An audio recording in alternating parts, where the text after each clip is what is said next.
Porsche, alam mo na ba yung balita? Ano yun, kuya? Alam mo ba na may mga English subtitles na ang ibang online preaching on our YouTube channel? Chincha? Wow! Pero, paano makikita yung mga subtitles? Madali lang yan. Just look for the CC icon at the bottom of your screen. This means na may available ng English caption yung video. Before playing, just click the CC icon to activate the English subtitles. There you go! You can now watch our preaching videos with English subs. Nice! May English caption na po tayo! What are you waiting for? Subscribe na kayo!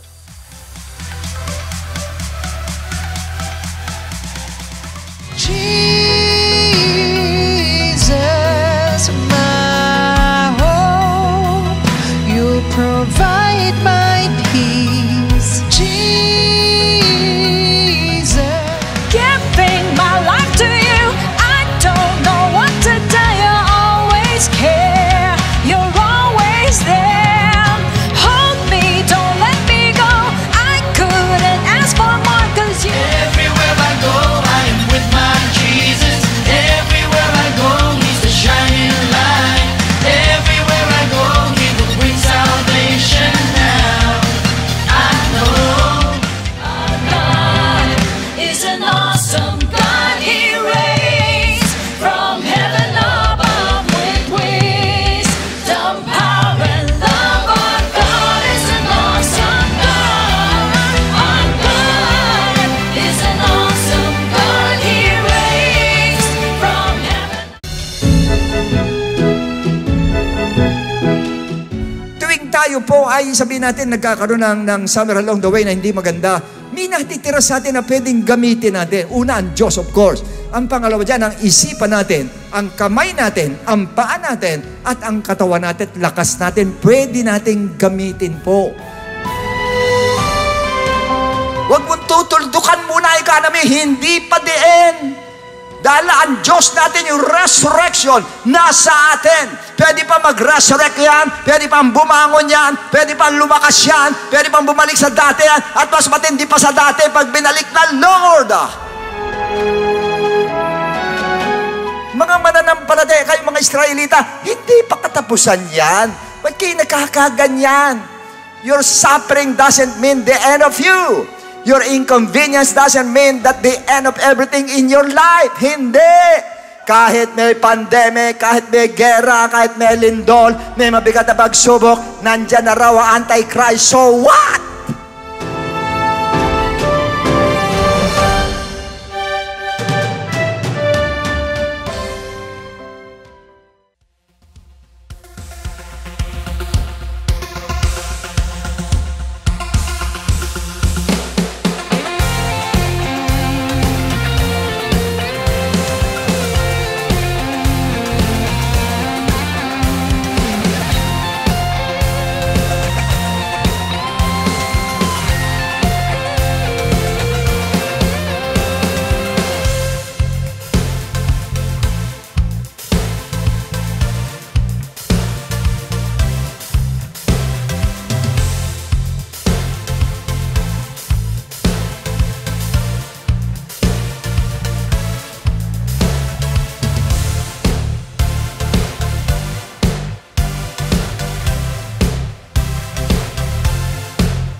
Giving your tithes and offering is fast and easy. Let me show you how.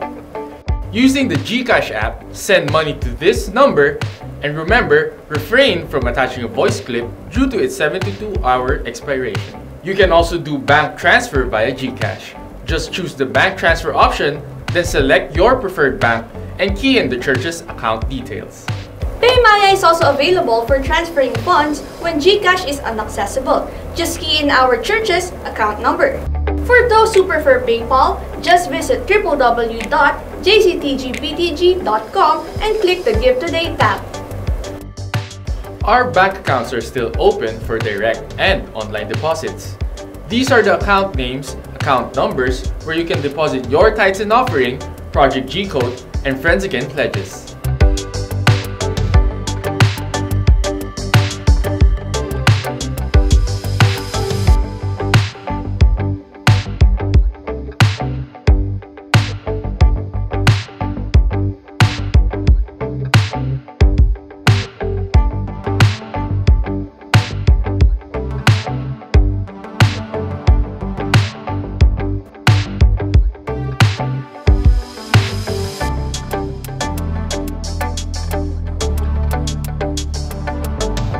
Remittance centers such as Western Union, M. Luwalier, Cebuana Luwalier, and Palawan Express are also your options when giving. Please write down Judith Lagunsan or Efren Lopez as receiver and provide this contact number.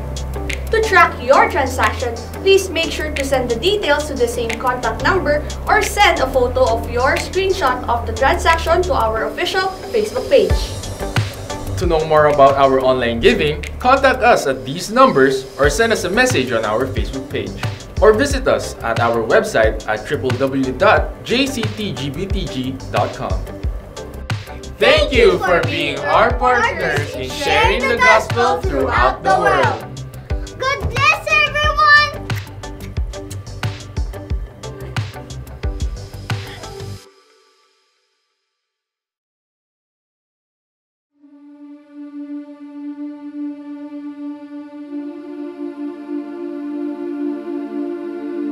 Sa unang araw ng paglilingkod sa harap mo, grabe ang saya ko.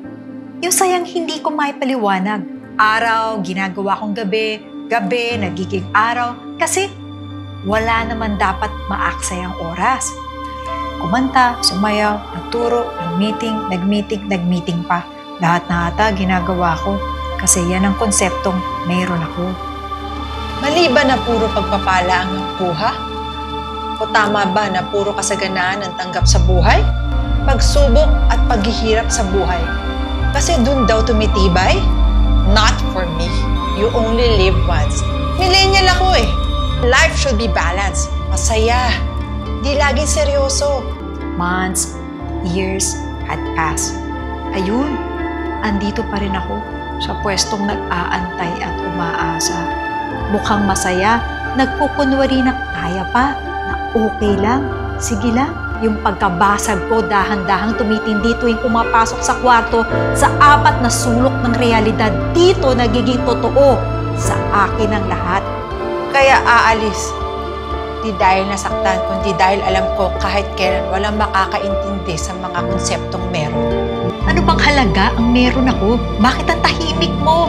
Yung iba nga na di naman naghihirap para sa'yo, binibigay mo agad yung panalangin, pero ako na laging andyan, di mo pansin. Parang may kulang.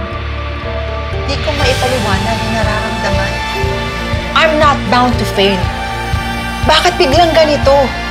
Kung ganyang pagmamahal lang na laging may kondisyon, sa tingin mo maniniwala pa kung totoo ka? Ilang beses ko bang iluluhod ang mga tuhod para sa tugon? Sasagot ka na ba? Di pa ba sapat na ako'y anak mo para kaawaan mo?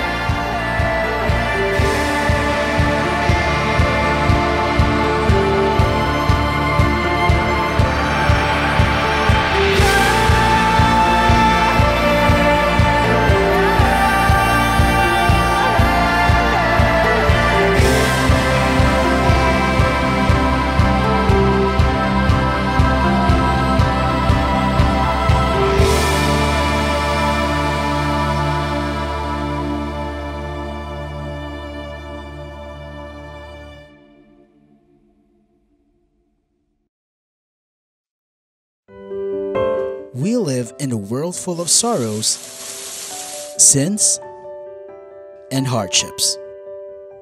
God offers us His rest, His yoke, and His word.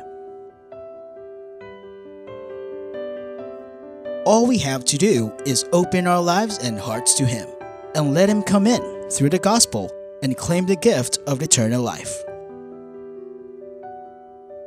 How? It is through the gospel formula. First is to believe in the gospel written in 1 Corinthians chapter 15 verses 1 to 4, that Christ died for our sins. Christ was buried, and Christ rose again on the third day. Believing is not enough. We must also obey the gospel by applying Acts chapter 2 verse 38 in our lives. We must repent of our sins, be baptized in Jesus' name, and receive the gift of the Holy Spirit. Walk in newness of life, grow in faith, and be blessed as you begin your Christian journey.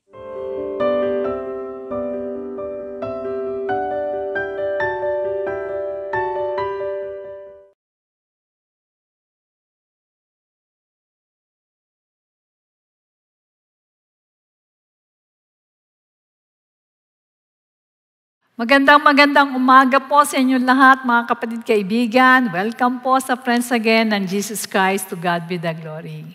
Salamat po at pinagpala po tayong lahat ng ating Panginoon na tayo po'y muli pong magkasama-sama sa ating pong gagawin ngayon, na tayo po'y maghahandog sa ating Panginoon ng isang gawain na alam natin na talaga nakalulugod sa Kanya.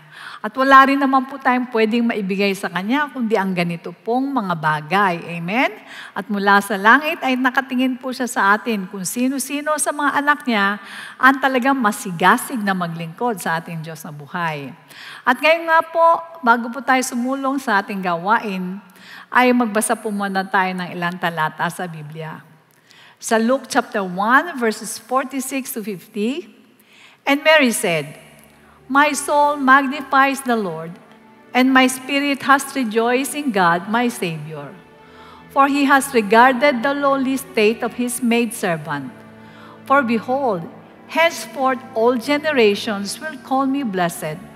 For He who is mighty has done great things for me, and holy is His name, and His mercy is on those who fear Him from generation to generation."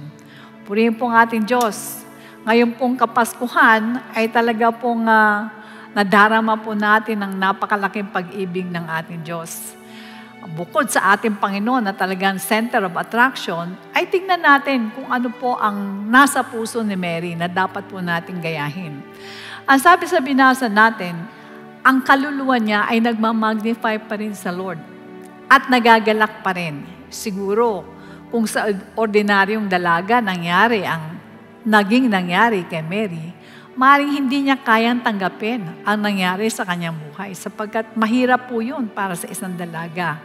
Pero tignan po natin, nagmamagnify pa siya sa ating Panginoon at ang Espiritu niya talagang nagagalak sapagkat bakit? Ano ang kanyang pananaw?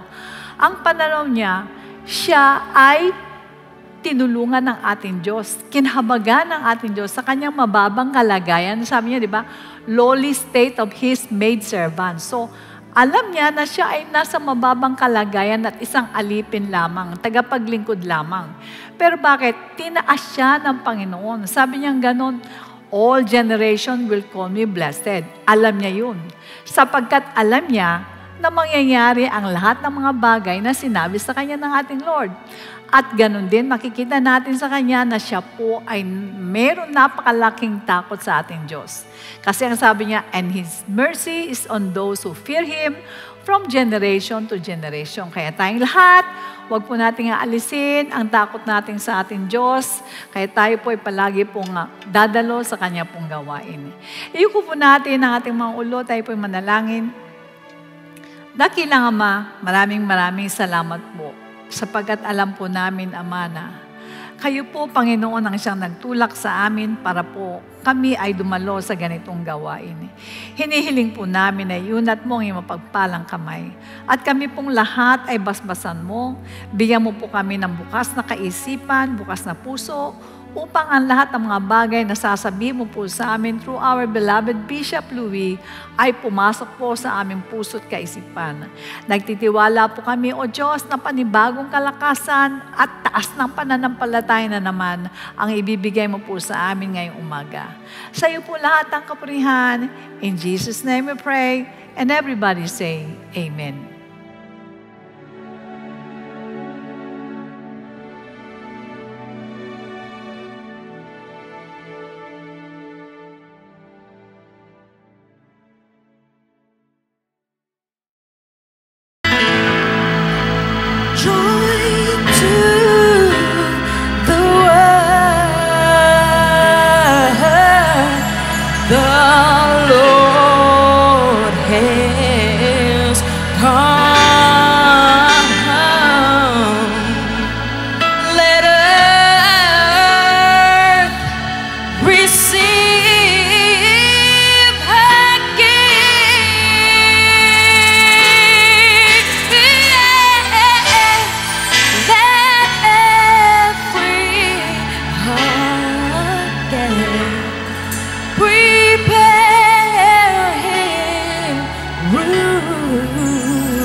Let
yourself a merry little Christmas.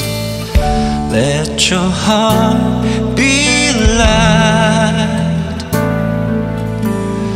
From now on, all troubles will be out of sight.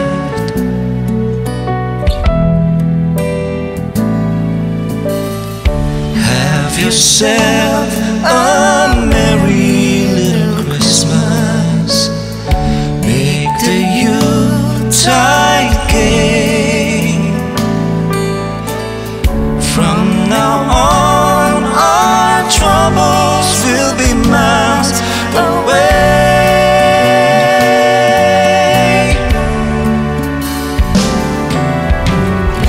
Here we are as in olden days, happy golden days of yore.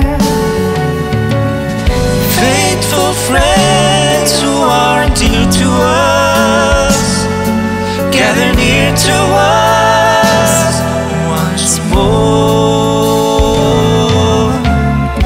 Through the years, we all will be together if the fates allow.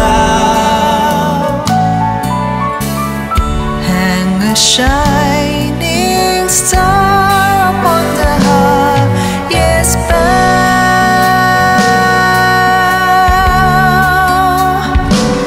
And have yourself a merry little Christmas now.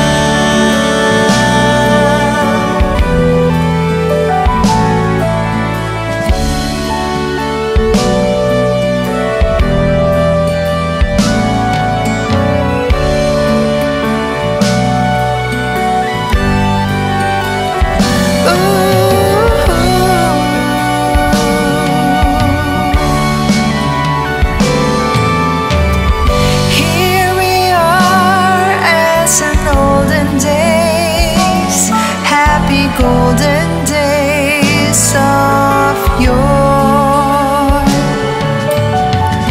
Faithful friends who are dear to us, gather near to us once more. Through the years, we all will be together if the fates allow. Hang a shining star upon the highest bough,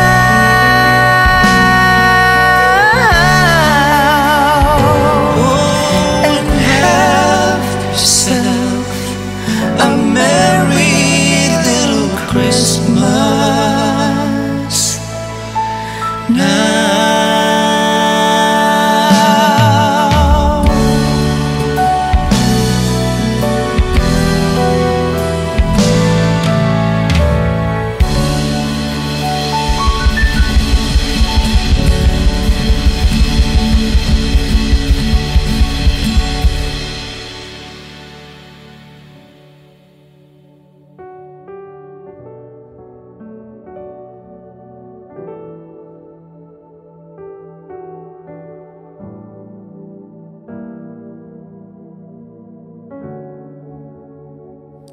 Isang mapagpalang umaga po sa inyo lahat at sumainyo po ang kapayapaan ng ating Panginoong Hesukristo. Ngayon po, alam natin na Disyembre na naman, of course, andyan ang Christmas at kung titingnan ninyo, parang napakabilis ng panahon mga kapatid. Hindi ba? Parang kailan lang, December. Ngayon, eto na naman, December na naman. Ngayon, ilang pikita lang, December na naman. Ganyang kabilis po ang panahon ngayon. Kaya makikita nyo yung araw, parang hinihila yung araw mga kapatid. Kanya marami pong mabilis tumanda. Yan ang ibig ko sabihin. Pero sa parte pinapaalam sa atin ng Lord na ito pong kanyang mentras lumalapit itong Christmas. So sabihin natin patuloy na mabilis ang panahon ay tatandaan po natin palapit ng palapit din ang pagbabalik ng ating Panginoon. Na dapat dyan tayo excited talaga mga kapatid. Sa katunayan, yung first coming ng Lord, itong Christmas ang first coming ng ating Lord. Although hindi tinawag na Christmas to mga kapatid, pero yan ang kanyang first coming. Na bumaba ang Lord na katawan tao ang ating Panginoon. Ang second coming niya, actually, about the rapture day, pero babalik pa rin siya pagkatapos ng tribulation, yung pangatlo mismo mga kapatid. Kaya sa parte yan, pinapaalam sa atin ang Lord na dapat maging aware po tayo because any moment po ay, nandiyan po, and who knows, baka sa Christmas dumating ang ating Lord. Hindi natin masabi. Kanya kailangan ready po tayo at excited po tayong lahat. Pero bagong lahat, sige, yuko natin ang ulo natin, tayo manalangin. Dakilang Ama, minsan pa kami po ay taos-puso nagpapasalamat po sa pribileheng binigay mo sa amin na muli kami makinig na yung salita o mag-aaral na yung salita. Tulungan mo kami, Panginoon, sa magitan po ng Espiritu Santo mo na siya mag-guide sa amin at sa lahat na aking sasabihin upang madaman ang lahat, O Lord, na ikaw mismo siya magtuturo sa amin sa umagang ito. Maraming salamat, Lord. Muli kami umaasa, Panginoon, na isang pagkain spiritual na magpapalakas sa amin, magbubukas sa aming isipan. Bukod sa lahat, may isasagawa namin sa aming buhay, Ama. Maraming salamat, Lord, at pakalinisin mo kami para malaya ka mga kilos sa amin lahat, Ama. Salamat po. In Jesus' name, Amen and Amen. Now, in the book of 2 Corinthians, chapter 9, verse 15. Isang verse lang gamitin natin po. Paul says, "Thanks be to God for His indescribable gift." Thanks be to God for His indescribable gift. Now, our subject today is entitled, Indescribable Christmas Tree. Now, today, it's about 6 days before Christmas and almost everyone eagerly awaits. Although wala pong Christmas sa Bible na sinabi, pero pwede naman po natin i-celebrate pero dapat ay the Christian way. Kung maibabalik lang natin ang tunay na konsepto ng Christmas ay mas maganda po. Now, we may observe that every Christmas, hindi po mawawala ang paglalagay ng Christmas tree. Basically, nandyan ang Christmas tree. Nakagawa niyo po ito at naging tradisyon ng mga nagsa-celebrate ng Christmas, maging sa ibang bansa, na bumili ng Christmas tree at lagyan ito na iba't ibang klase ng decorations, katulad nito sa nasa gilid ko, may mga Christmas balls, of course, andyan ang Christmas light, andun mga Christmas decor, na andyan lahat nilalagay nila. Kaya sa modernong panahon po, yung mga modern Christmas tree ay naglalakihan. Ang lalaki po. Punta kayo sa mall, nagagandahan, lalaking Christmas tree, ang nandoon po. At sabihin natin sa mga plaza ng mga cities, nandoon po. Napakalalaki ng mga Christmas trees po ang nandoon. Well, actually, 40 years ago, if I'm not mistaken, halos lahat ng bahay na nagsa-celebrate ng Christmas ay mayroon pong Christmas tree. Mayaman man or mahirap. Kaya lang ang tanong, saan ba nag-originate ang Christmas tree? Yan ang tanong ngayon. Well, ang sabi na iba ay sa Bible daw, sa Jeremiah 10:2-5. Okay, now, dapat ito magiging ating babasahin ngayon. Pero basahin na rin po natin. Jeremiah 10:2-5 says, "Thus saith the Lord, do not learn the way of the Gentiles. Do not be dismayed at the signs of heaven, for the Gentiles are dismayed at them. For the customs of the peoples are futile. For one cuts a tree from the forest, and the work of the hands of the workman with the axe. They decorate it with silver and gold. They fasten it with nails and hammers, so that it will not topple. They are upright like a palm tree, and they cannot speak. They must be carried, because they cannot go by themselves. And do not be afraid of them, for they cannot do evil, nor can do any good." Now, ito po yung nire-repair ng ibang pastor sa Christmas tree. Dahil sa mga salitang cuts a tree from the forest, decorate it with gold and silver. However, God speaks about a craftsman shaping the wood. Yun ang sinabi gano'n. Kinukortehan ng craftsman yung kahoy. Now, next, the work of the hands of the workman. Sabihin yung gawa ng kanyang kamay. Sabihin, kinukortehan siya, merong korte siyang gusto mangyari doon.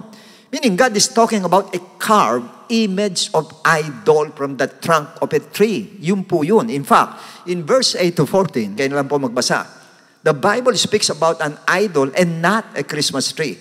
So wala pong kinalaman po yung Christmas tree doon po sa Jeremiah chapter 5 na binasa po natin. Wala pong kinalaman po. In the first place, hindi pa pinanganganak ang Lord nung kaya wala pang Christmas. Kaya hindi natin pwede i-refer po doon yung Christmas. But it is important for you to know the origin of Christmas. It was a custom of ancient Egyptian and Chinese and Hebrew people. Naglalagay sila ng evergreen tree and garlands to symbolize eternal life. However, the modern tree originated in Western Germany. Meron silang tinatawag na medieval play na about Adam and Eve, na parang yung tree na yun ang nasa paradise. Parang nire-relate nila ron sa tree sa paradise. A green tree hang with apples represented the Garden of Eden. Then ginagawa nila ito sa loob ng bahay tuwing December 24. Now, wala naman pong sinabing bawal at hindi bawal ang Christmas tree, kaya depende na po sa conviction ninyo kung maglalagay kayo o hindi. Alam niyo, speaking of tree, yung puno, malaki po ang kaugnayan nito sa ating buhay, doon sa hindi nakakaalam, lalo sa ating mga Kristiyano. Kasi po, nung creation po, napakaraming tree o puno ang ginawa ng ating Lord, na yung mga bunga ay pwedeng kainin nila Adam and Eve. Bukod tangi, the tree of knowledge of good and evil, yun ang ayaw ipakain ng ating Lord sa kanila. Nang malaman ni Satanas na bawal kainin ang bunga na yon, of course, tinukso nila si Adam and Eve at mamamatay sila pag kinain nila, kaya tinukso sila ni Satan. And we all know na doon sa pagkain ng bunga ng tree, nabubuhay si Adam and Eve. Pero doon din sila sumablay. Kasi yung pinagbabawal ng Lord na puno ay kinain po nila yung bunga. Dahil sa pagsuway, take note sa word na pagsuway o disobedience, tungkol sa pinagbabawal na tree, napahiwalay ang tao sa Diyos.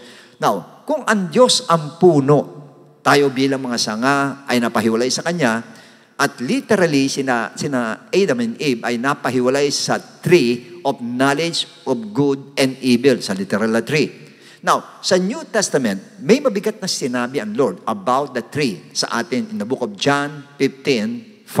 Anong sabing gano'n natin, Lord?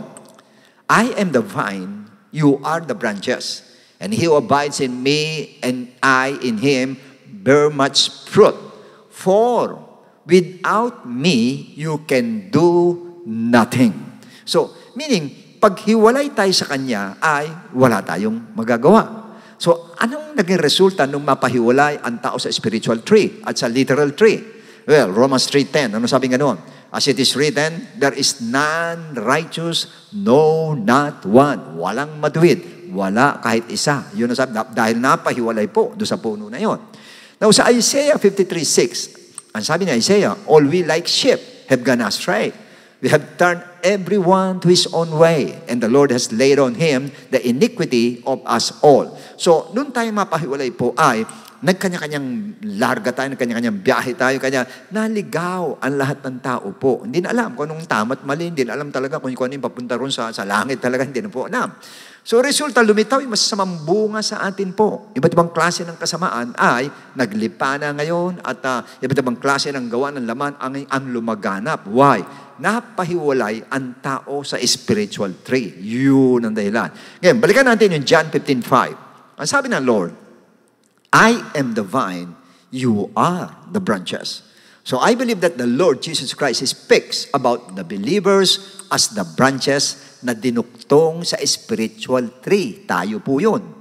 Ang tanong, paano tayo naduktong sa spiritual tree? Yun naman po magandang tanong. Yung binasa natin kanina sa 2 Corinthians 9:15, ito sabi ni Paul, thanks be to God for His indescribable gift. Oh, mabigat yun. Paul speaks about the indescribable gift ni God sa atin na walang iba kundi si Lord Jesus Christ. Pag sinabing indescribable, ay hindi kaya i-describe. Kaya lang, ang tanong, bakit siya tinawag ni Paul na indescribable gift? Anong dahilan? Now, brothers and sisters, pag sinabi kung paano tayo naduktong sa spiritual tree, makikita natin kung paano ang Lord ay isang indescribable gift para sa atin. Kaya ang tanong, paano tayo naduktong sa spiritual tree? Just take a look at His first indescribable birth. Yung kanyang kapanganakan po ay napakahirap i-describe. In Luke 1:35, ano sabing ganon? And the angel answered and said to her, the Holy Spirit will come upon you, and the power of the highest will overshadow you. Therefore, also the Holy One who is to be born will be called the Son of God. Kaya, kung ating isipin, siguro maging mga scientists, magtataka sila, paano nila i-describe yun? Na isang babaeng ganun, nilukuban ng Espiritu Santo, bigla na buntis, bigla na anak. Ganun lang po yung paliwanag doon, pero yung talagang paliwanag doon, hindi natin kayang paliwanag po. Hindi natin kayang i-describe kung paano nabuo yung bata sa tiyan yung Mary, na wala naman siyang lalaking kasama. Paano nangyari yun? Nilukuban lang ng Holy Spirit, nagkagano na, bigla na buntis na si Mary agad. At nanganak, isang virgin ito, bigla nanganak agad. Talagang ang hirap i-describe, mga kapatid, yung kapanganakan ng ating Lord. At imagine, God from heaven, pinanganak ng isang mahirap na tao si Mary. Yung King of Kings, pinanganak sa sabsaban. Ang sabi, dahil sa humility, pero in reality, ang hirap i-describe talaga kung bakit ganon. So, He was born in a manger for an indescribable reason. Di rin natin alam. No? Kanya doon sa parting yun, ang Lord na po ang nakakalam kung bakit nagkaganon. Now, ang pangalawa, His indescribable life on earth. Yung buhay niya rito po, ang hirap na i-describe. Kasi nga po, punong-puno siya ng miracles. Alam natin yan. Pero nabuhay sa piling ng isang karpintero, naging laki sa hirap. Imagine, pag sinabi natin karpintero, alam natin na hindi pirmihan ang hanap buhay po. Minsan meron, minsan wala. Maliban na lang kung natin doon sa kumpanya yung karpintero niya. Wala namang kumpanya nung araw. So, ganun yung buhay niya. Pumahig siya ng ganun. Ang buhay samantala, punong-puno siya ng miracle, mga kapatid. Nakita yung sinabi ni Satanas, ito nga bato, gawin tinapay. Kahit niyang gawin niyang pera, yung kahit niyang gawin ginto yun eh. Pero hindi ginawa ng Lord. Bakit ganun ang ginawa niya? Yun nga po eh. Indescribable. Dahil naging buhay niya dito sa mundo. At ang pangatlo, His indescribable way of death. Oh, grabe po. Alam natin yan.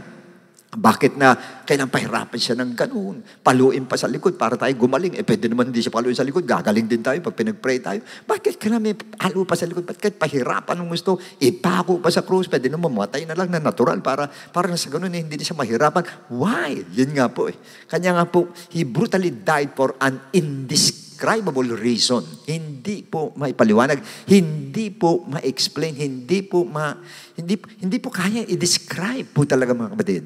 As a matter of fact, pati yung pagkadoktong sa atin, sa spiritual tree ay, indescribable din po. Ang hirap po unawain. Sa Romans 11:17, ano sabi ganon? And if some of the branches were broken off, and you, being a wild olive tree, were grafted among them, and with them became a partaker of the root and fatness of the olive tree. Now, branches were broken. Yun sabi, broken off. Yun sinabi ganon. Sino yung branches na yun na nanabali? Jeremiah 5:9-10. Shall I not punish them for these things, says the Lord? And shall I not avenge myself on such a nation as this? Go up on her walls and destroy, but do not make a complete end. Take away her branches, for they are not the Lord's. So branches speaks about Israel. Ang bayan ng Israel po. But some branches were broken off, but not all. Hindi lahat po ay nabali, hindi lahat ay natanggal. Ngayon, pumasok yung salita ng wild olive tree. Yan naman yung tree. Refer to us, sa atin yun, Gentiles. Now, ang tawag sa atin ay wild olive tree, well, perhaps ang reason ay napahiwalay tayo sa spiritual tree or hindi tayo ang bansang hinirang ng Diyos, kundi ang Israel.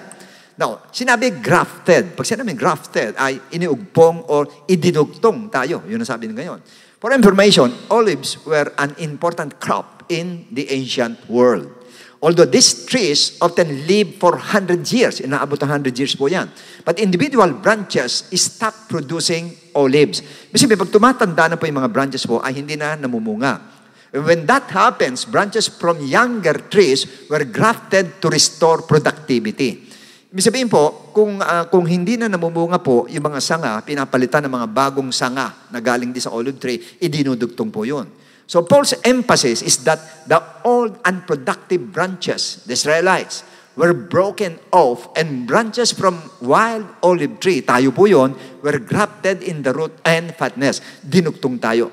Ibig sabihin po, hindi tayo ang original branches ng spiritual olive tree, kundi ang mga Israelites po. Pero dinugtong tayo ng Lord sa spiritual olive tree na yon. Tanong, paano or bakit tayo idinugtong sa spiritual tree na yon? How or why? Yan ang tanong ngayon. Romans 11:19, sabi nga noon, you will say them branches were broken, of that I might be grafted in. Ibig sabihin noon, Gentiles saltan to. Sinasabi rin ng mga Gentiles na ang mga sanga, mga Israelites ay nangabali, kaya sila naidugtong, tayo nadugtong. Sa Romans 11:20, sabi ni Paul, well said. Because of unbelief, they were broken off and you stand by faith. So sabi ni Paul, well said, ibig sabihin, tama ang sinabi ninyo. Nang dahil sa kanilang hindi paniniwala sa Lord bilang Messiah, ay para silang sangang nabali at naging dahilan para maidugtong tayo sa spiritual tree. In fact, in Romans 11:30, Bible says, for as you were once disobedient to God, sino yun? Tayo yun. Dating disobedient sa Lord. Yet have now obtained mercy through their disobedience. Wow, ano ibig sabihin nun? Meaning, okay, pakinggan niyo maigi. Tayo mga dating disobedient or did not conform sa Lord ay nagkamit ng habag dahil sa disobedience ng tunay na mga anak o ng tunay na mga sanga ng mga Israelites. Lumilitaw yung disobedience na ayaw ng Lord na naging dahilan kung bakit napalayo ang tao sa spiritual tree sa Garden of Eden, na naging dahilan ng lahat ng kasamaan at kahirapan sa mundo, ay lumilitaw, siyang naging dahilan para din ang mga tao na disobedient na tulad natin, sa kanya ay muling maidugtong sa spiritual tree. So, ibig sabihin, yung disobedience ang dahilan kaya nalayo sa spiritual tree ang mga tao sa Garden of Eden. Pero sa New Testament, yung disobedience din ng mga anak niya ang naging dahilan para tayong mga disobedient dati sa Lord ay maidugtong muli sa Kanya. Yan yung indescribable wisdom of our indescribable gift from God, our Lord Jesus Christ. Ganyan po katindi. Ang hirap i-describe. Paano natin i-describe yung ginawa ng Diyos para lang maligtas tayo at ang mga mahal natin sa buhay? Imagine yung disobedience, ayaw na ayaw. Kanya nga may Bible dahil nga sa pag-obey and disobedience. Kanya may Bible. Pero imagine, yung panaging paraan, yung disobedience sa kanyang anak, ang paraan para tayo madugtong, para maging anak ng Diyos tayo. Ganun po karunong ang Lord at ganun kalalim po ang kaisipan ng Lord. Now, paano niya sinagawa ang kaganapan ng kaligtasan natin? Paano nangyari? Okay, pakinggan nyo. Nagumpisa sa Garden of Eden, nang kainin nila Eva at Adan, ang pinagbabawal na bunga ng tree o ng puno. Kaya napahiwalay sa spiritual tree ang tao. At idinugtong tayo sa pamagitan din ng tree. Saan yun? Sa Galatians 3:13. Ano sabi nga nun? Christ has redeemed us from the curse of the law, having become a curse for us, for it is written, cursed is everyone who hangs on a tree. So doon niya ginanap ang way para madugtong tayo ng ibayubay at ipako siya sa tree na courting cross. Now, for your information, nagumpisa sa tree, sumablay, pagkatapos isinave ng tree sa cross of Calvary, at magtatapos tayo sa tree pa rin po, sa puno pa rin. Puro puno yan mga kapatid. Saan niya? Revelation 22 verse 2. Ano sabi nga noon? In the middle of its street, and in either side of the river, ito yung New Jerusalem. Ano sabi nga noon? Was the tree of life. Ayun na, the tree na naman, tree of life, which bore 12 fruits, its tree yielding its fruit every month. The leaves of the tree were for the healing of the nations. Now, the tree of life, binanggit po. Now, one commentator said that this tree is a symbol of eternal life and continual spiritual blessings. Yun daw ibig sabihin nun. Now, the tree bears 12 fruits, one for each month. 12 at isa bawat buwan. And one for each month, and is symbolic of the abundant variety in heaven. Now, the word healing, meron binanggit na healing, means therapy. Ibig sabihin po. Because some commentators said that maintaining health, ang ibig sabihin ng maintaining health, o yung ibig sabihin sa naniniwalang literal yung tree, yun daw para ma-maintain yung health doon po sa New Jerusalem. Now, in Revelation 22:3, ito po mas maganda. And there shall be no more curse, but the throne of God and of the Lamb shall be in it, and his servants shall serve him. Yun daw sumpa ng mga tao sa buong mundo na nandahil sa pagkain ng bunga doon sa tree na pinagbabawal ng Lord, ay wala na raw ito. Meaning, nag-start tayo sa tree, ang tao na pahiwalay sa spiritual tree, may ginanap ang Lord sa tree, sa cross of Calvary, pero bago siya namatay sa cross, nanalangin siya sa Garden of Gethsemane na punong-puno rin ng olive tree. Doon siya nanalangin. Puro olive tree din po doon. At makonsensya si Judas na nagsuplong sa kanya, nagbigti rin saan? Sa tree pa rin nagbigti. Kaya nakita na puro tree. At doon din sa tree, namatay ang Lord para maidugtong tayo sa spiritual tree. Pagkatapos ay magtatapos din tayo sa tree na symbol ng eternal life, blessing, abundance, and eternal happiness. Yan po ang kasaysayan ng tree. Kung ibabalik tayo sa Christmas tree, but the Bible said, siya ang pinakapuno, tayo ang branches. Mga branches tayo. Kaya kung pagsasamahin mo yung puno at branches, of course, may mga leaves na yan, at lilitaw na tayo at ang Lord ay isang kompletong tree. Tayo po, puno tayo. Ngayon, ano pa ang kulang para magbuha tayong Christmas tree na ayon sa kalooban ng Diyos? Yung bunga, kailangan po. Galatians 5:22-23, anong sabi nga noon? But the fruit of the Spirit is love, joy, peace, long-suffering, kindness, goodness, faithfulness, gentleness, self-control, and against such there is no law. So yan yung dapat na decoration nating mga spiritual Christmas tree ng ating Lord na yan ang nakikita po sa atin. Now, may bunga na. Ano pa ang kulang? Matthew 5:14, anong sabi nga noon? You are the light of the world. A city that is set on a hill cannot be hidden. So yes, you are the light of the world. So meaning, pag pinagsama mo yung puno or yung vine, yung branches, yung fruit of the Holy Spirit na siyang pinakadekorasyon at light which symbolizes our good deeds, ay tayo po ang indescribable Christmas trees. Yung po tayo. Kanya pag sinabing Christmas tree, hindi po ito talagang tunay na Christmas tree, kundi tayo po talaga. Na nandun dapat ang Holy Spirit nakikita sa atin, nag-iilaw po tayo para tayo mga walking Christmas tree po tayo mga kapatid na nandun po na pagka-Christmas dapat nakikita talaga yung kabutihan ng Lord sa atin, nakikita yung bunga ng Espiritu sa atin at nag-iilaw tayo sa mga tao po. Imagine, bakit naging indescribable Christmas tree tayo? Kasi, dati tayo hiwalay sa tree, hiwalay tayo. At alam na natin, nung hiwalay tayo, puro kasalanan yung ginagawa natin. Nadugtong sa hindi maipaliwanag na hilang, pero walang sinabi, kundi grace ang sinabing gano'n, kanya tayo nadugtong. Tapos nag-iilaw sa paggawa ng kabutihan. Samantalang dati, tayo napakadilim natin sa dami ng ginagawa natin kasalanan. Namumutatak sa mabuting bunga ng Holy Spirit, samantalang dating ang sasama na ugali natin. Paano nangyari yun? Well, because of the indescribable gift na walang iba kundi ang ating Panginoong Hesukristo po. Imagine yung Christmas tree na usapan natin kung saan-saan nakarating tayo, no? Sa bandang huli ay tayo pala. Dapat yung sa mata ng tao ang Christmas tree na sinasabi. So, anong mangyayari na maidugtong na tayo sa tree? Yan ngayon, maidugtong na tayo. Ano nangyari ngayon? Una sa 2 Peter 3:9, ano sabi nga noon? The Lord is not slack concerning His promise, as some count slackness, but is long-suffering toward us, not willing that any should perish, but that all should come to repentance. So, ibig sabihin, hindi pa dumarating ang ating Lord dahil doon sa kanyang long-suffering kanino? Sa atin, tsaka sa mga non-believers. Imagine that. Sinabi to 2,000 years ago, mga kapatid, hindi pa rin siya dumarating po. Kasi marami nga mga scoffers na sinasabi, akala ko darating pala, hindi naman.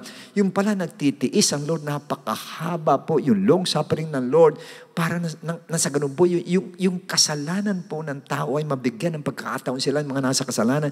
Pati Kristiyano na nasa kasalanan, mabigyan ng pagkakataon para magbago po.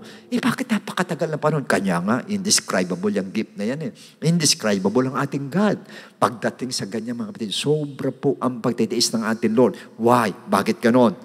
Sa Hebrew 4:15, ano sabi? For we do not have a high priest who cannot sympathize. Ito yung pangalawa.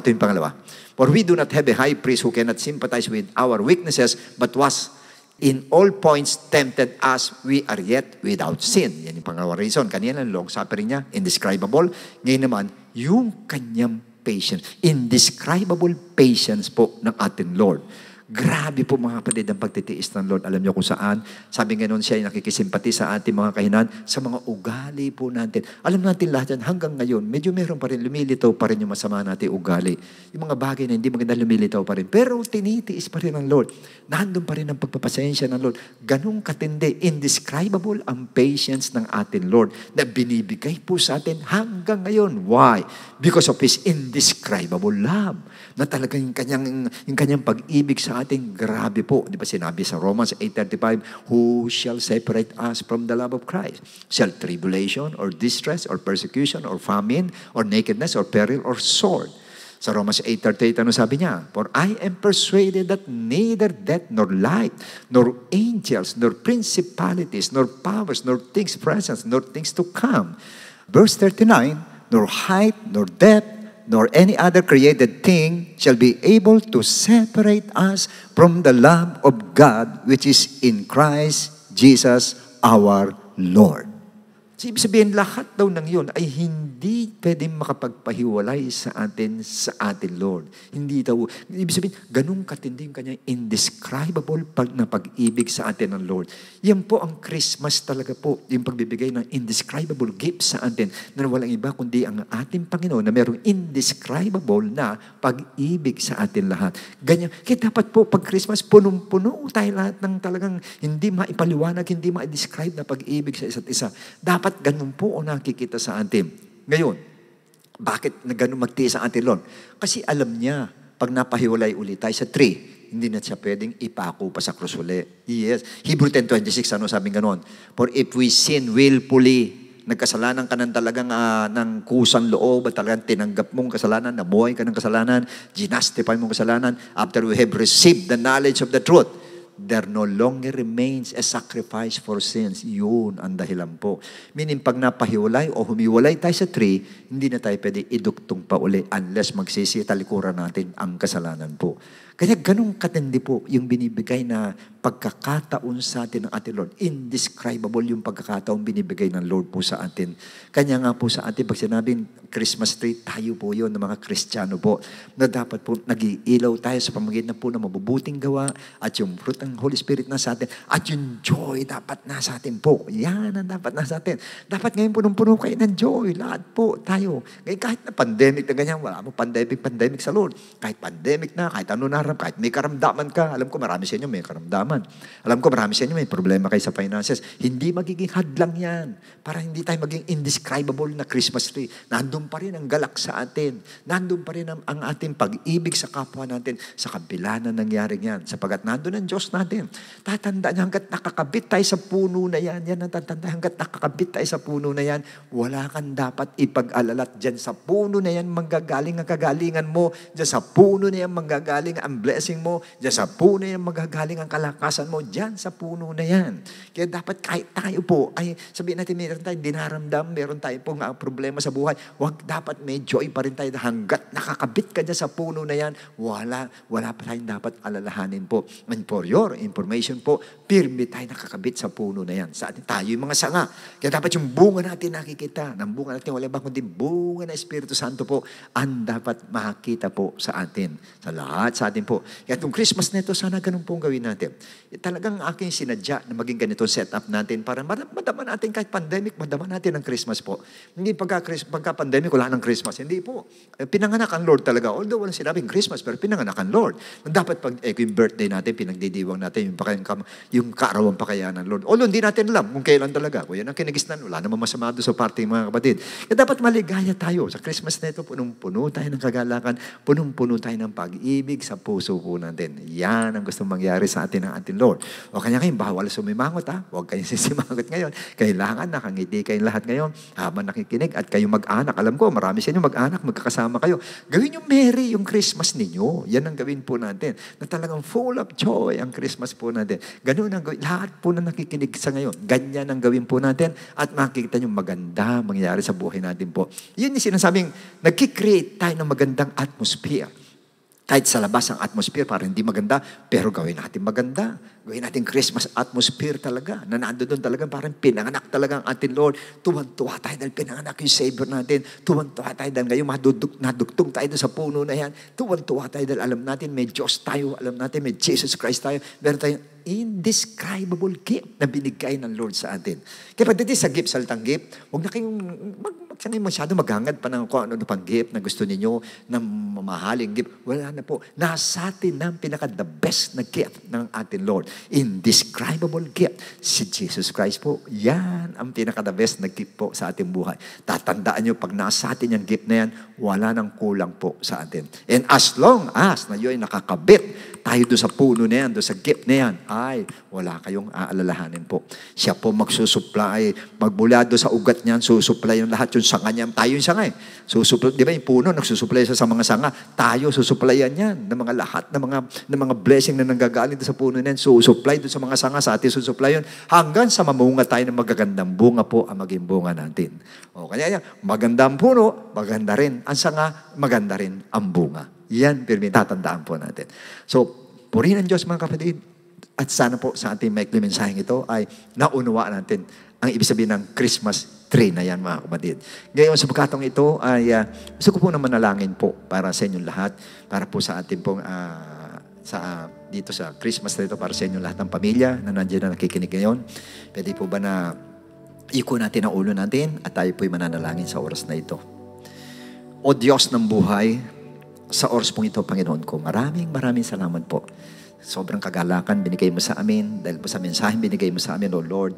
At ngayon nalaman namin, itong puno na ito, napakalayo na narating, Lord, mula pa sa creation hanggang sa ngayon po, doon pa rin sa puno, Panginoon ko. At talagang magtatapos pa rin kami sa puno, Lord. Sinabi mo sa Book of Revelation. Kaya napakaganda po ng nireveal mo sa amin, O Lord, para sa ganun, O Lord, malaman namin kami talagang pinaka-Christmas tree na dapat nandoon ang pamamunga sa amin, lalo na po ang kagalakan, pag-ibig at kagalakan at kapayapaan. Yan tatlong bunga na yan, Panginoon ko, ang gusto namin makita sa aming pirmi, Panginoon, nando ng kagalakan, nando ng pag-ibig, nando ng kapayapaan. Layunat mo ang kamay mo sa lahat na nanonood ngayon, lalo sa mga pamilya nanonood, Lord.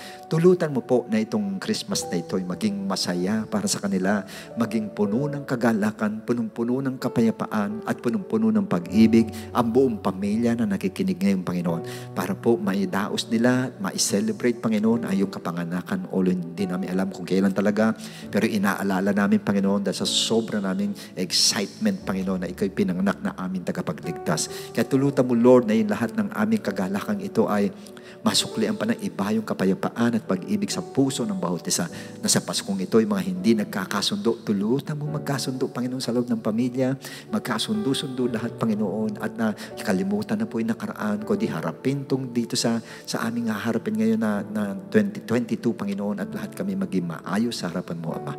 Bahala ka na po sa amin, Lord. Gawin mo masaya, ulitin ko, Lord, gawin mo masaya at puno ng kagalakan, puno ng kapayapaan at pag-ibig ang kapaskuhan ng lahat ng mga anak mo nakikinig sa umagang ito. Salamat po, yun at mong kamay mo sa kanila, Lord, at binibigay ko po ang blessing mo sa kanila, Panginoon, in Jesus' name. Natanggapin nila ang pagpapala mo sa lahat ng aspeto ng kanilang buhay, Ama. Maraming salamat, Lord, in Jesus' name. Amen and amen.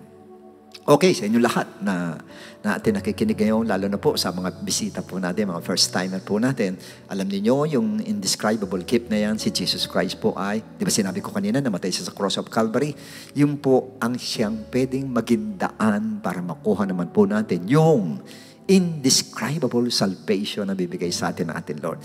Wala po, there's no salvation kundi dito po sa ating indescribable gift na ito kay Jesus Christ po.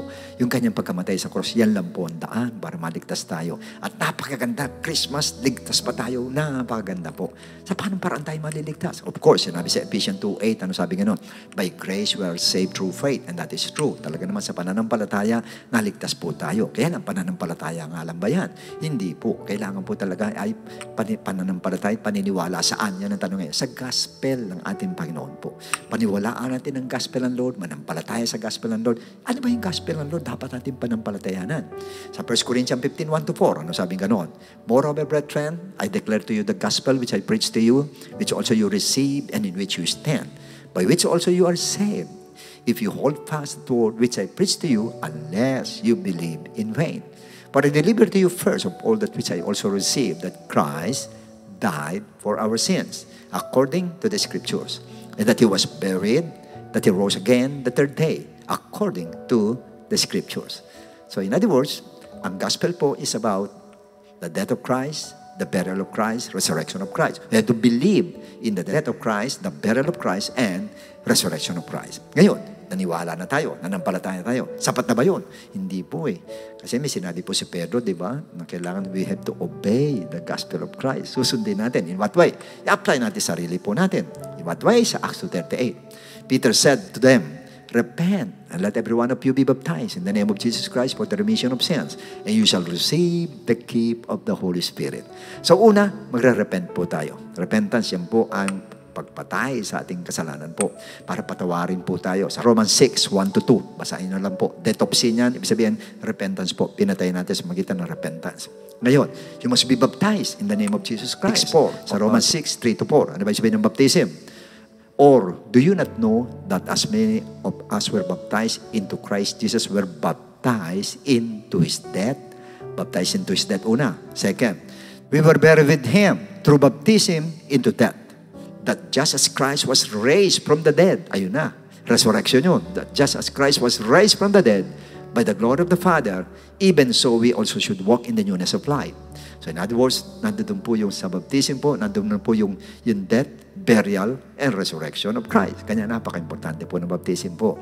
And then, you're going to receive the gift of the Holy Spirit. Yun naman ang magta-transform sa atin, magre-regenerate sa atin para mabago po tayo mga kapatid at maging kalugod-lugod sa harapan ng Lord. At bukod sa lahat, yung kanina sinabi ko na parang Christmas tree na mayroon tayong bunga ng love, joy, and peace, hindi mangyayari pag wala yung bunga ng Holy Spirit. That's why we need to receive the Holy Spirit. You need to be baptized with the Holy Spirit. So yun po ang the good news na binibigay sa atin ng ating Lord na wala tayong gagawin sa Paskong ito na pinakamagandang regalo sa atin po. Indescribable gift, indescribable salvation po. Wala kang gagawin kundi itaas sa ating kamay, sumunod po sa maikling panalangin ito ng pagtanggap. Amang banal na nasa langit, maraming salamat po sa araw na ito. Naunawaan namin ang lahat ng sinabi mo. Salamat, Panginoon, sa pagkakataong binigay mo sa akin na ako'y makapakinig na iyong salita. Panginoong Jesus, patawarin mo po ako sa lahat ng aking kasalanan. Patawarin mo ako sa lahat ng aking nagawa na hindi mo kalooban, Panginoon. At sa oras pong ito, Diyos, tinatanggap kita bilang sariling tagapagligtas, bilang Diyos na buhay. Maraming salamat po sa iyong banal na salita. In Jesus' name we pray. Amen and amen. Okay po rin ang Diyos mga kapatid. Pagkatapos po niyan, anya po sa ibaba ang ating telephone number. Pwede kayong pabaptize po. Walang bayad po yan. Na libre po, bibigay sa atin ng ating Lord. So sa inyong lahat, mga to God be the glorians, mula sa mga pastors ng to God be the glorians, sa ating mga workers and leaders and members, sa inyong lahat po ay binabati ko kayo ng Merry, Merry Christmas sa inyong lahat. At nawa ang ating pong Christmas na ito ay magsilbing napakasaya at yung punong-puno ng kagalakan, punong-puno ng pag-ibig, at punong-puno ng kapayapaan ang ating Christmas po. And of course, huwag niyong kalilimutan, tayong lahat ay walking Christmas tree, tayong lahat. Na nandun, hindi nakasabit, kundi nakikita sa atin yung 9 fruit of the Spirit. At nag-iilaw tayo, pinaka-Christmas light natin, yung mga mabubuting gawa po natin. O, katulad yan, hindi saan pong mambagay po hindi po ako nagpapandig sa inyo. Alam niyo yung nangyari mga kapatid sa mga kapatiran natin sa Bisaya. Yan na po ang pagkakataon para maipakita natin yung paggawa natin na mabuti po. Marami na salanta sa kanila. Kanya yung Christmas nila pero medyo parang hindi naging masaya. Pero natutuwa pa rin.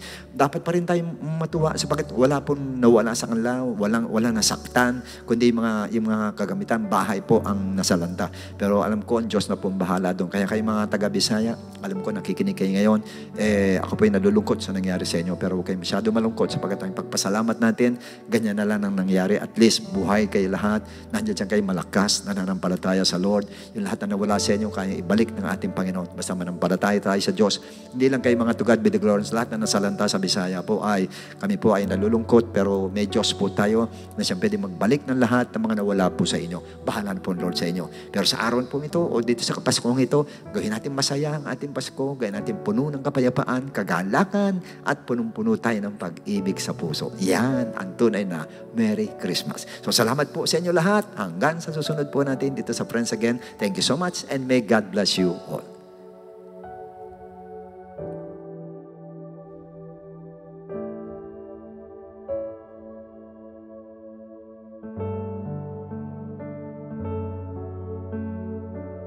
Yan pong sinaad ng ating beloved Bishop, ngayon pong huling sinabi niya, para po yan sa inyo, ngayon lang po nag-tune in sa ating gawain. Kailangan po natin gawin yan upang tayo po ay magkaroon ng bunga ng Espiritu Santo.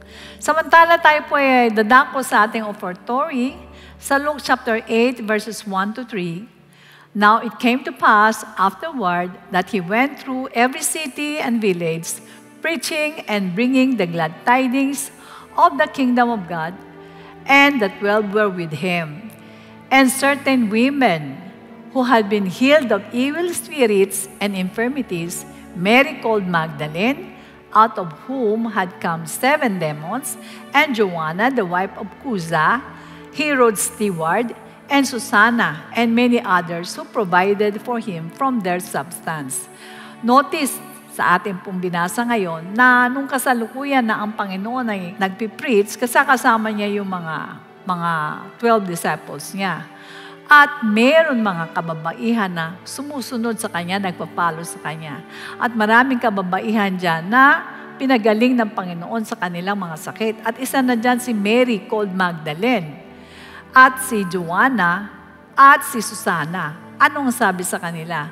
And many others who provided for him from their substance, na nagtumutulong sa ating Panginoong Hesus ng kapanahunan niya sa pangangailangan ng Lord. Entonces, mga kapatid, ang gawain ng Panginoon ay talagang meron mga tumutulong. Kaya tayo po magpasalamat sapagkat isa tayo sa hinirang ng Diyos upang tumulong sa Kanya sa pagpapalaganap ng mabuting balita. So ngayon po ang pagkakataon natin upang tumulong at ibigay natin ang para sa ating Panginoon ng masaya, masigla at hindi napipilitan lamang sapagkat natutuwa ang Lord sa mga nagbibigay ng merong kagalakan. For complete details of our online giving, please refer to the ways and means to give sa AVP sa unang part ng ating programa. Maraming salamat sa mga kapatiran na walang sawang sumusuporta sa ating mga gawain at ganon din sa mga satellite members natin na nag-tune in. Please give your tithes and offering to your respective satellite churches. Para naman sa mga viewers from other churches, pakibigay ang inyong kaloob sa inyong iglesia. Let us all unite para matulungan ang ating mga brethren na nasalanta ng bagyong Odette. You may send your donations to our Project Chikot account. Account details are flashed on the screen. Don't miss the YouTube premiere of our year-end presentation entitled Two Worlds, happening on December 21, Tuesday at 8 p.m. And our yearly Pasko sa ating will air on December 24, Friday, 8 p.m. on our official YouTube channel. And catch our much anticipated Salu-Salubong 2022 on December 31, Friday, 8 p.m. also on our official YouTube channel. Purihin po ang ating Diyos. Napakaganda po ng topic ng ating Panginoon sa ngayon. Talaga rin naman, ang daming mga tahanan ngayon na busy-busy at talagang sa tingin ko, baka September pa lang o October talagang gumagumana ng Christmas tree, pinagaganda na ito. Ngunit ngayon, ano po ang sinabi ng Lord sa atin? Maganda nga pagandahin niya ang Christmas tree na yan. Pero ang ibig sabihin ng ating Panginoon, yung puno po na pinanggalingan natin ay talagang maganda sapagkat ang Panginoong Hesus, tayo po yung sanga. At ang sanga, kinakailangan mamunga. So, ang ibig sabihin, yung dapat na mangyari sa isang Christmas tree, na tayo mga Kristiyano ay magkaroon ng magandang bunga. Kaya ang title natin ay Indescribable Christmas Tree. Kasi pagka yun ang nangyari sa ating mga buhay, talaga rin namang kumikinang yung mga bunga natin. Pag kumikinang yung inilalagay natin sa ating mga buhay, sa ating mga attitude, ay talaga rin naman marami pong tao talaga ang mabibigyan natin ng ilaw. Di po ba? Higit pa yan sa literal na Christmas tree na ginagawa natin ngayon. Pero sa spiritual Christmas tree, tayo yun na gusto ng Lord na mag-ilaw sa mga tao. Sapagkat napakaganda na ipakita natin sa kanila ang maganda nating pag-uugali. At ang isa, ang tatlo sa bunga ng Holy Spirit, kagalakan, pag-ibig at kapayapaan. At ngayong Christmas na to, kung meron man tayong mga problema, kalimutan natin yan, tiwala natin sa Panginoon, pamuhay natin yung salita ng Diyos na walang worries na dumating sa atin at patuloy tayo mag-pray na iligtas tayo ng Panginoon sa lahat ng mga masasamang bagay na nangyayari sa iba't ibang lugar at sa iba't ibang tao. Yan lang po ang magagawa natin. Panatilihin natin ang bunga ng Espiritu Santo sa atin, ang kagalakan, ang pag-ibig at kapayapaan. Alright? So, yuko po natin ang ating mga ulo at tayo po'y manalangin. Dakilang Ama, maraming salamat po sapagkat minsan pa pinaalala mo sa amin na hindi lang yung Christmas tree ang pagagandahin namin, kundi bagkos ang aming mga sarili. Ano na po ang ganda kung meron man kaming saksakan na ganda at kamahal na Christmas tree, ngunit ang mga ugali namin ay hindi po kumikinang. Kaya napakagandang bagay, Lord, na ipagkaloob mo sa amin lahat ang Holy Spirit mo upang kami po ay magkaroon ng madaming bunga na higit pa sa Christmas tree na nakikita namin, kundi maging indescribable ang nakalagay na bunga sa amin, Lord. Na ang bawat tao na makakita sa amin ay talagang amin pong mabigyan ng ilaw. At sila man ay matuto, Panginoon, na lumapit sa inyong harapan. Maraming salamat po sa pagpapaalala mo sa amin. At dalangin po namin, Lord, na ngayong Kapaskuhan ay talagang lubos na kagalakan ng ipagkaloob mo sa bawat isa. Alam namin, nakatitiyak kami na kahit dumanas kami ng iba't ibang klaseng pagsubok, nandyan ang iyong isang kamay na handang tumulong. Tumawag lang kami sa iyo, Ama, ay tiyak at siguradong tutulungan mo kami. Sa ngayon po, O Diyos, alam po namin, Ama, na ngayon ay merong bagyong dumating, ang bagyong Odette. Marami pong nasalanta ito, ang Visayas, Mindanao. In Jesus' name, Lord, tulungan mo po ang lahat ng mga taong nasalanta nito. Maging mga kapatiran, Lord, na nabiktima rin ng bagyong ito, Lord. In Jesus' name, Lord. Sapagkat hindi pa kami lubos na nakakalaya sa COVID-19, ay meron na namang ganitong bagay. Ngunit tulungan mo po kami, Ama, na maging matibay, matatag, at ipadala mo, Panginoon, ang kalakasan mo sa mga nasalanta ng bagyo. Tulungan mo po, Ama, abutin mo po sila, ibangon mo po silang lahat. At ngayon po na magpapasko, Panginoon, kahit na may pagsubok, ay pilit na ipamuhay ang kagalakan katulad ng ginawa ni Mary, Lord, na kahit siya'y nagkaroon ng mabigat na problema, andun pa rin siya nagre-rejoice at nagwo-worship sa inyo. Sapagkat alam niya na lahat ng mga pangako na sinabi mo sa kanya ay talagang ipagkakaloob mo po sa amin. Kaya tulungan mo po kami na lubusan kami na magkaroon ng magagandang bunga, Panginoon. Maraming salamat po at dalangin din po namin, Lord, na maging masaya po ang aming Kapaskuhan at sa iyo po lahat ang kapurihan. In Jesus' name we pray and everybody say Amen. Purihin po ang ating Diyos. Maraming salamat po sa inyong patuloy na paglilingkod sa ating Diyos at sinamahan niyo kami sa ating paghahandog sa ating Diyos na buhay. At alam ko, kapag tayo po nagbibigay kasiyahan sa ating Diyos, siya naman ay nagbabalik din sa atin ang kagalakan sa atin. Yung lakas po, hindi po kayang bayaran yan ng pera. Ang galak, hindi po yan kayang bayaran ng pera. Kahit gaano kadami ng pera, kung wala kang galak, mahirap po yan. Kung wala kang kapayapaan, mahirap din yan. Kaya tayo po, kumapit lang tayo sa Panginoon at hanggang sa susunod na linggo, maligayang Kapaskuhan sa inyong lahat. Salamat po and God bless you all at pagpalain po kayong lahat ng ating Panginoon. To God be the glory.